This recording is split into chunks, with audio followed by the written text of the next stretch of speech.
Hello guys. क्या आपको पता है जो आप ये डेली फूड खा रहे हैं वो कहाँ से आता है? क्या आपको पता है कि इतना ज्यादा जो आप डेली आपको लग रहा है महीने में साल में जो भी आपको गेहूं चावल लग रहा है वो सब आता कहाँ से? नहीं पता ना? तो आज का मेरा टॉपिक ही यही है।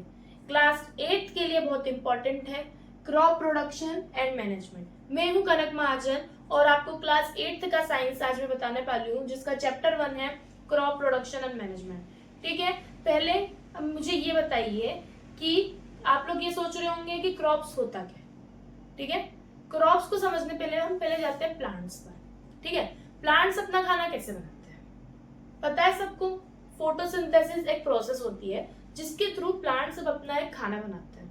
ठीक है। प्लांट्स खुद का खाना बनाते हैं और उस फोटोसिंथेसिस के थ्रू प्लांट्स क्या देते हैं हमें? ऑक्सीजन। ठीक है। ये आप लोगों को समझ में आ गया? सिमिलरली ह्यूमंस को भी खाने की नीड रहती है। तो ह्यूमंस के लिए खाना कौन बनाता है?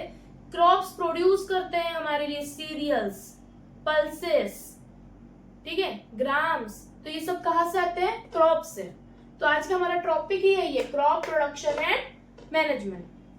तो पहले क्रॉप्स होता क्या है? जब कोई सा एक प्लांट हम बहुत लार्ज स्केल में प्रोड्यूस करते हैं उसको क्या बोलते हैं? Crop. When plants of the same kind are cultivated at one place on a large scale, it is called a crop. जब प्लांट्स एक सेम काइंड के मतलब सेम, अगर वीट है तो वीट अगर बहुत ज्यादा कल्टीवेट किया जाए, कल्टीवेट मतलब उगाया जाए सेम क्वांटिटी में, तो उनको क्या बोला जाएगा? क्रॉप। Got my point? यहां तक आप लोगों को समझ में आ गया? नेक्स्ट, क्रॉप्स हमारे इंडिया बहुत ज्यादा डाइवर्स कंट्री है। हर लोग हर जगह पर अलग अलग कल्चर है, हर जगह पर लोग अलग अलग तरीके से खाते हैं। ठीक है। ऐसे ही हमारे इंडिया में दो टाइप्स के क्रॉप ज्यादा उगते हैं। ठीक है। क्रॉपिंग का पैटर्न्स जो हमारे इंडिया में होता है वो क्या है?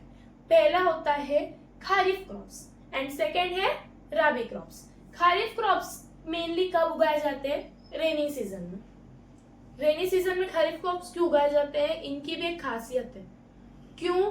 क्योंकि इन क्रॉप्स को उगाने के लिए ज्यादा पानी लगता है, इसलिए हम इनको कौन से सीजन में उगाते हैं? रेनिंग सीजन में। ठीक है।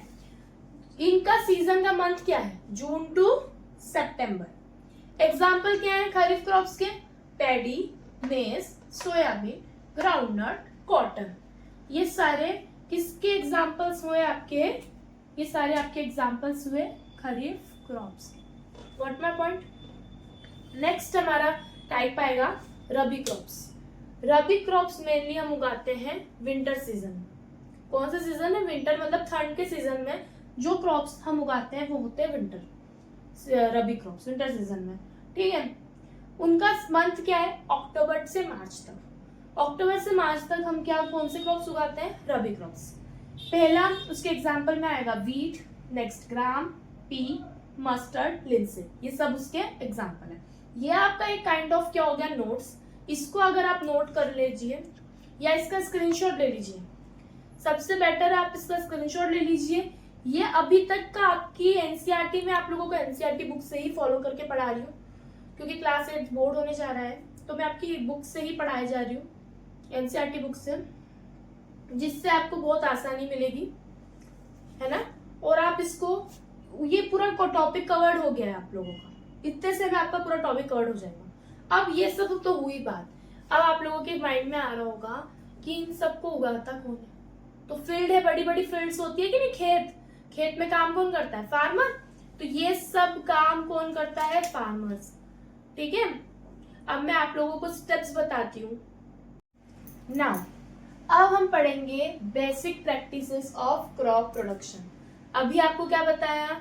दो टाइप्स के क्रॉप्स के बारे में बताया। कौन कौन से क्रॉप्स होते हैं? रिमेंबर करो बिल्कुल जल्दी से। क्या था? पहला खरीफ क्रॉप और दूसरा क्या था? रबी क्रॉप। ठीक है।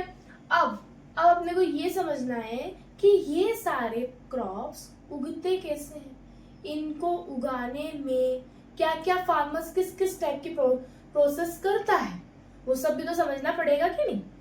ठीक है। अब जैसे आप इसका एग्जाम्पल समझे, मम्मी खाना बनाती है, क्या क्या क्या चीजें यूज करती है? खाना बनाने के लिए मम्मी पहले सब्जी काटेगी, उस सब्जी को कभी कभी कोई सी सब्जी को बॉईल करना पड़ता है, किसी सब्जी में कौन कौन से मसाले लगते हैं, सब सब्जी का अलग अलग काम है। सिमिलरली अलग अलग क्रॉप्स का अलग अलग काम है उनको उगाने का, सब क्रॉप्स को, लेकिन एक प्रोसीजर होता है, ठीक है। इस प्रोसेस को समझने के लिए मैं आप लोगों के लिए मैगी का एग्जांपल लेती हूँ, ठीक है। मैगी बनाते हैं, सब लोग बनाते होंगे, है ना। तो उसका एक प्रोसेस होता है ना, पानी डालेंगे, पानी को उबालेंगे, मसाला डालेंगे, मैगी का पैकेट डालेंगे, देन मैगी मिलेगी।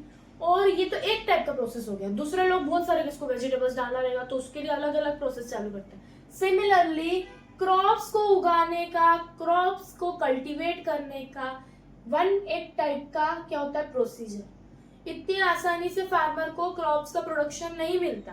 क्रॉप्स के प्रोडक्शन कराने के लिए एक प्रोसीजर फॉलो करना पड़ता है जो है कुछ 7 स्टेप्स में बटा हुआ है, ठीक है। मैं आपको ये एक एक 7 स्टेप का अभी शॉर्ट ओवरव्यू बता रही हूँ, उसके बाद हम एक एक टॉपिक को डीप में ओवरव्यू में पढ़ेंगे, ठीक है। ये आप लोगों के सिलेबस का ही पार्ट है, ठीक है। फर्स्ट है प्रिपरेशन ऑफ सॉइल। सॉइल को बनाने से, सॉइल में कुछ चीज उगाने से पहले सॉइल का क्या करना पड़ता है, प्रिपरेशन। इतनी आसानी से सॉइल में अपन कोई सी भी मिट्टी में क्या नहीं उगा सकते, बीज डाल के प्लांट नहीं उग सकता। खेत में भी हम लोगों को मिट्टी को तैयार करना पड़ता है। नेक्स्ट है सोइंग। सोइंग मीन्स बीज को बोना। बीज को बोने का भी कोई तरीका होता है जो हम सोइंग में पढ़ेंगे। थर्ड है एडिंग मैन्योर एंड फर्टिलाइजर।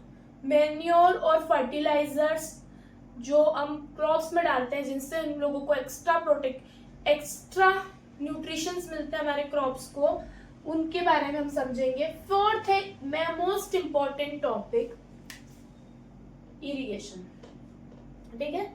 इसके बारे में आप याद रख ले जा। इरिगेशन को आप हिंदी में बोलते हैं सिंचाई करना। और जब आपके घर में एक छोटा सा पौधा लगाते हैं उसको भी आप पानी देते हैं ना, लेकिन जब खेत में इतने सारे एक लगातार पूरे प्लांट्स लगे हुए रहते हैं तो इरिगेशन की अलग अलग प्रैक्टिसेस होती है। पुराने जमाने में अलग प्रैक्टिसेस यूज होती थी और अब कुछ नई प्रैक्टिसेस यूज होती है, ठीक है। फिफ्थ पॉइंट है प्रोटेक्टिंग फ्रॉम वीड्स।